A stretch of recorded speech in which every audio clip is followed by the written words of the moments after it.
questions? Hey, Lamont Martinez with FightHype TV. Hey, just spoke with you just moments ago before you got here. Obviously, we'll get into Gervonta talk, but Pitbull, Cruz, dangerous fighter just as for yourself. But how confident you feel you can knock him out? Obviously, going to 140 pounds this time around. I mean, I'm confident I can knock anyone out. But, my goal and objective is to get the win.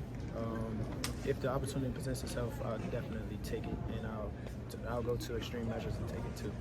I asked Pitbull just before this that there's one thing you have in common, the rematch for Gervonta Davis. You both don't have that, didn't get the opportunity of a rematch for Gervonta. You told me right before this that you feel like he's going to retire.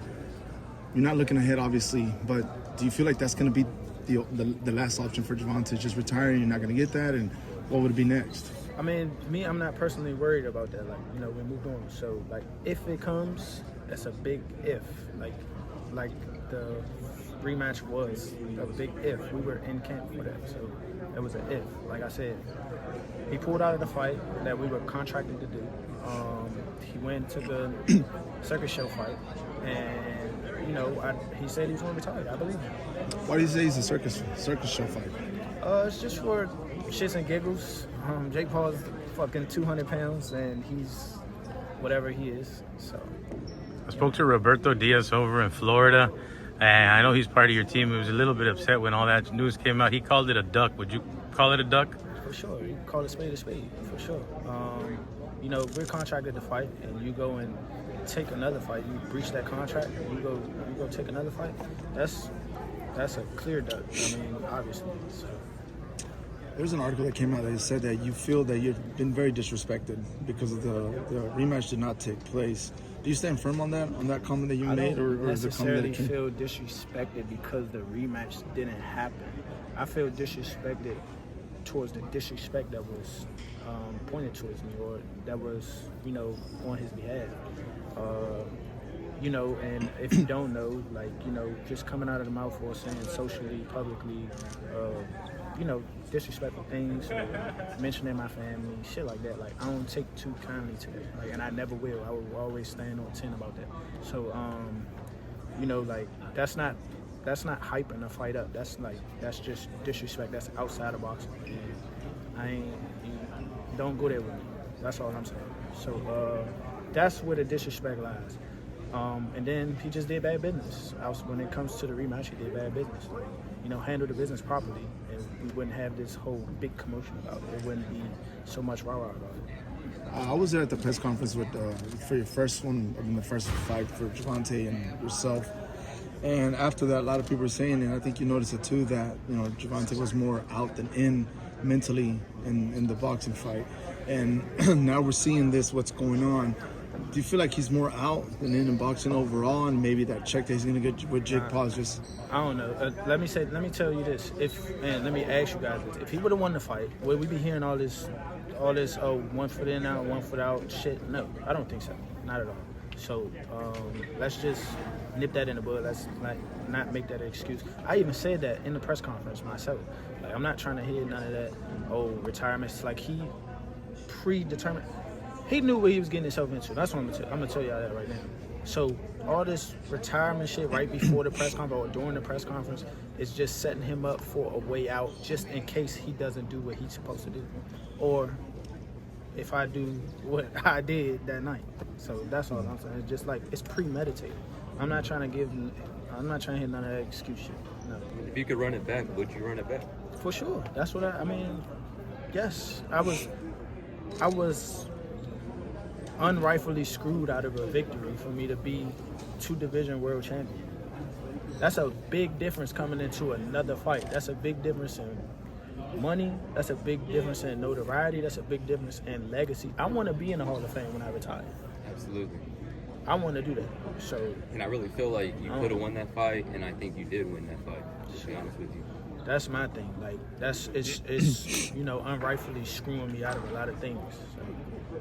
There's that fight where Rayo that faced Pitbull, and he beat him, I think it's about 1.5 years ago. Mm-hmm. So there's something they can take, the page from the book, about how to, beat Pitbull Cruz, because, his last few fights have been a little bit, kind of iffy, his performance, but is there a certain fight that you can feel that you can pick that you can take a play out of the book?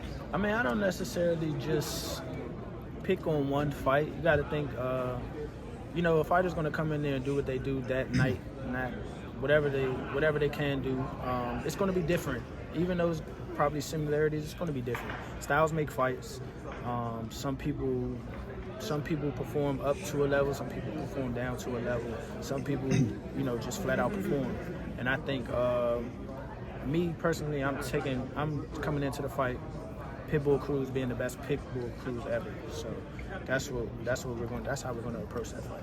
Lamont, you had made mention of Pitbull Cruz and in regards to cooking terms, and you had mentioned a dog capture special, and Pitbull Cruz would be a Mexican dish in quicksand. If you were a dish, what would your dish be called, and what would your secret ingredient be in the ring? Oh man, that's a good one right there. Hold up, what would my dish be called? So I like chicken wings. So I'm gonna say the ghost pepper wing combo. Right? Ghost pepper wing combo, right?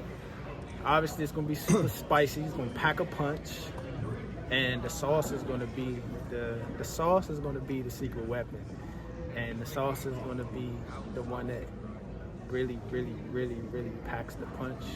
And if he were to choose my dish, I think he'd have complications finishing for sure. Lamont, in your previous fights and various fights of yours, you don't seem like you have that pressure. Like that pressure just doesn't get to you. Now this fight with Pitbull, I feel like that pressure that's going to start coming to you, obviously because of the Gervonta performance and everything that's going on. I feel like there's going to be some type of more pressure on you than on Pitbull coming December 6th.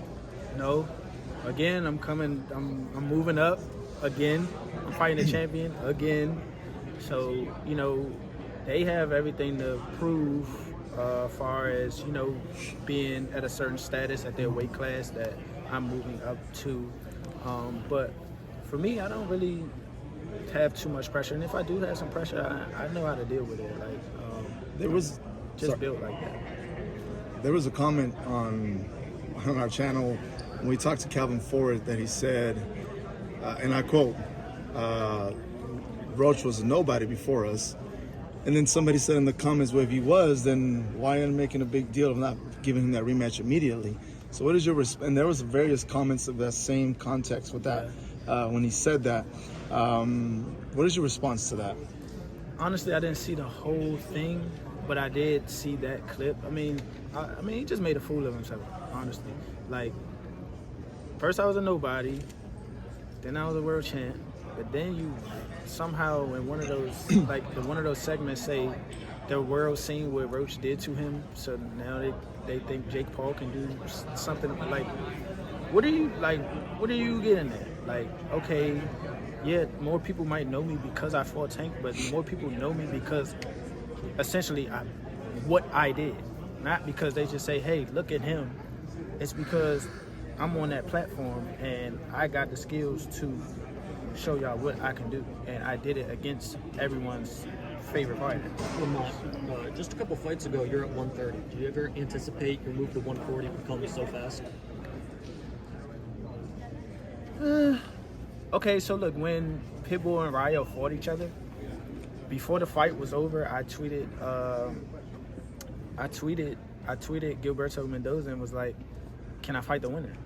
So maybe not, but I definitely said, can I fight the winner? I tweeted him and asked him, can I fight the winner?